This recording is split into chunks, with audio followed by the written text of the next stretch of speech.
Hello, everyone, and welcome back to another session of the Responsive Nonprofit Summit. I'm so grateful that you all are being flexible as we had to push the sessions by 15 minutes because we wanted to give everyone the opportunity to be able to join the sessions that they wanted to be a part of during this breakout time. I have the pleasure of hosting the Bold Talks breakouts. So we have two brilliant speakers, Taylor Shanklin and Mark Miller, who will be joining us for back-to-back 15-minute sessions. And I'm just going to go ahead and give you the floor, Taylor. Taylor, you're a good friend. You're a great advocate for the fundraiser. And I'm going to hand it over to you to give us some wisdom in your 15-minute Bold Talk. Take it away. Awesome. Cool. And hey, quick sound check. Can you hear me okay, Noah? Sounds great. Yeah, go ahead. All right. Good. Well, I'm going to get my screen. Hey, Etan, good to see you here. I'm going to get my screen shared, and thank you, Noah, for giving some time to this topic today. It's good to be here. I'm excited about it. And I'm going to make sure this is all maximized. And Noah, you can speak up and let me know if you can't see anything. Yeah, looks great. Okay, great. I want to start this conversation and give you all an opportunity today to open your mind to saying no in order to actually do more and to get better results. And I want you to first do something for me. I want you to think about, and if you've got a piece of paper, write this down. Feel free to put it into the chat if you want to share. I want you to think about a time where you said no to something and it actually improved your results. Maybe this was something that happened at work that you finally said no to, and you said, why are we doing this? Maybe it's something in your personal life that you decided you shouldn't be spending your time on anymore. What I want you to document is during that time of saying no, I want you to write down how you felt about that and what came out of that saying no, how you were able to improve your results and actually increase your impact by saying no to something that you felt like wasn't getting you the results. And I'm asking you to write that down now because it's something that I'd like you to stick up, keep on your desk, stick it up on your wall with a piece of tape to remind yourself in the moments of some things that we'll talk about today when you feel like you're trying to juggle too many things. And because you're not saying no enough, you're having an impact on the results that you can get either for your life or for your work, to live and to work happier and to get better results, ultimately at the end of the day, for your mission and what you are trying to accomplish in this world. So a little bit about myself. I'm Taylor Shanklin. My friends call me T Shank. I recently founded a company called Barlele, and we are all about helping companies and organizations soar by actually focusing on the things that matter most. So I speak a lot about this topic of minimize to maximize, and I'm going to get into that. And I host a podcast called the SOAR Podcast, where I really interview a lot of different people who overall share their story of challenge and how they overcome challenge and how they push through and persevere. So that's what I want to talk about in this big idea session today. And I want to start with sharing a story, a personal story, something that I've been openly talking about a lot more lately.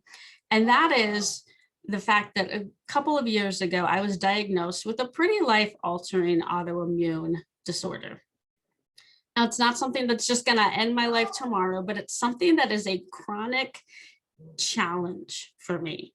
And sometimes it makes me feel a little bit like this really lazy, sleepy-looking dinosaur that you see in the picture. I call it my dinosaur disease because sometimes it makes me feel like I'm just this really boring, lazy dinosaur, just like this guy that you see here. Something else that it has done for me in dealing with this disorder and dealing with how to overcome the physical ailments that I get from it, but the fact that I still have a lot of things in life that I want to do and things that I want to accomplish, is it's given me a gift in a way. It's allowed me to say no to things that don't actually line up with my values or my mission in life, the things that I want to achieve at my company. And so I've had this gift of dealing with challenge, but allowing it to help me sort of see the light and overcome things. And it's given me this new, fresh perspective where every day when I wake up and I feel good and I'm having a good day and I can go out on a walk or go out on a hike or go out and ski, you see skis in my back, I appreciate that moment. And it helps me grasp onto the things that actually really matter to me. And it makes it a lot easier to say no to the things that don't get the results and don't matter. And I appreciate that sunlight. And I'm bringing this up for you all today because I know that oftentimes it's really easy for us to get bogged down in trying to do so many things and accomplish so many different little tasks and daily checklists that add up to our mission or add up to what we want to develop in our own personal lives or professions. But a lot of times we have to take a step back and look at what are the most important things. How do we appreciate the sun when we have it? And how do we say no to the things that are blocking that sunlight and getting in our way? So what I find and what I learned in a lot of my moments of physical dysfunction, learning about my diagnosis, learning about the physical implications that came upon me from this diagnosis, and then thinking about things that I deal with in the business world and in doing my work is we're often living in a state of what I would call a productivity dysfunction, right? Where we try to do way too many things all at one time. And it actually leaves us in a state of dysfunction. We often think we're being productive because we have a big list in front of us and we're checking all these boxes off of that list. But we're often not actually being that productive just because we're checking a lot of boxes off of the list. And so what I want to talk to you about today and what we'll get into is the way that you can start to approach your life and your work to allow you to be more productive in the things that actually matter. A couple of quick statistics for you. 83% of US workers suffer from work-related stress, according to this study at Everest College. And 63% of US workers are ready to quit their job due to stress. That doesn't feel very productive to me. I don't know about you, but when you look at those numbers, they're very, very high. And yet sometimes we feel like, well, I'm doing all the things and I'm showing up every day and I've got a big task list and I'm getting this done. But sometimes when you walk away from that, you don't feel like you're actually getting that much done. And I felt like this before too in my work, where I feel like I've got this huge list of things and I know I'm really busy and I know I'm working on a lot. But then when I leave my work and I reflect upon it sometimes in the evening, I feel like, what am I actually getting done? And that leads to a lot of stress. And you could be sitting there feeling this way right now, or you could have people who you work with, maybe on your staff, who are feeling this way right now. So we need to pay attention to what the data tells us. When these surveys are done by really smart psychologists and researchers, we need to pay attention to that. And we need to reflect upon it and reflect upon how we're feeling, how it's affecting our level of productivity. And at the end of the day, how that's actually all affecting our ability to produce for our mission, to do the good work that we want to do and that we need to do for our mission. Now, it does come down to oftentimes feeling like I've got to do all the things. There are high expectations, right? Sometimes we place them on ourselves. Sometimes other people place them on ourselves. Sometimes it's a mix of the things. But what I've learned, and I read about this in a book recently, multitasking and trying to juggle 1,000 different things all at once, it really doesn't work for anyone, and it is a lie. And I'm the queen of pretending in a past life that, oh, I'm great at multitasking and I can juggle all the things because I'm just a really good multitasker. How many of you have sat there and maybe thought that to yourselves before? I've certainly fed myself that before. And then I had to come to realize in my life and in my work that multitasking is a lie. You can't actually do all of the things really well. When you try to juggle all of the things and all of the different clocks and all of the different tasks, that leads back to those statistics that we saw where 83% of people are stressed out and 63% of people actually want to quit their job. So something's not lining up. Something's causing this. And it often starts with feeling like we have to do all of the things. It often also has to do with feeling like, we have to keep up with the Joneses. And when I talk about this, this happens sometimes in our personal lives, but it also happens in our work lives. Sometimes it's we have to keep up with the organization next door. Well, I saw this relief fund doing X, so we need to do that too. But maybe that's not the right thing for your organization because you are different than them. And so when we play this comparison game, and when we play this game of feeling like we have to absolutely juggle every single thing in the world, that's when we start to actually get into that state of productivity dysfunction. That's when the wheels start to fall off. That's when we get into a state of physical, mental, and emotional clutter. And you might be thinking, geez, this is a fundraising conference. Why are we talking about physical, mental, and emotional clutter? Because it all affects how you show up, and it all affects how you actually are able to do the work that needs to be done to serve your mission every day. So this stuff is related to our work because we are the same people who show up to our desk and our computer and on Zoom phone calls all day as we are in our personal lives, and they're all intertwined. And so when we think about productivity and we think about clutter in our lives and the physical and the mental and the emotional toll that trying to focus on too many things for our mission and trying to compare ourselves to too many other people or too many other organizations does, what happens is we spiral. It's like we're like a, ball of marbles, a big clump of marbles. And when one marble gets shot into the other marble, they all get off track. And it's a cascading effect. And it's a cascading effect on our work. So the reason we're talking about this today is to give you some tools, like I said, to show up to live and work happier, but to be more effective in your job by having some tools and some thinking and some capabilities to start learning about how to say no to the wrong things for you and your organization, and how to say yes to the right things, and how to align the right people within your organization for the right tasks so that you have the right people focused on the right things. That's where you reach the maximum levels of productivity. And that's where people start to feel, the stress relief and to feel like they're focusing on the things and everyone's working together for the mission. I like to think a lot about strengths and how to align people with their strengths. And I'm a big fan of the work done by Don Clifton. He does this whole thing around strengths finding in the workplace.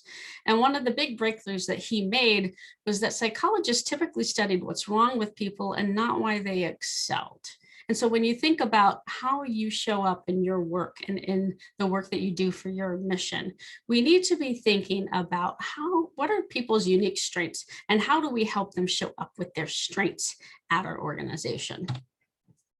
So all of this comes down to my philosophy and my life mantra of minimize to maximize.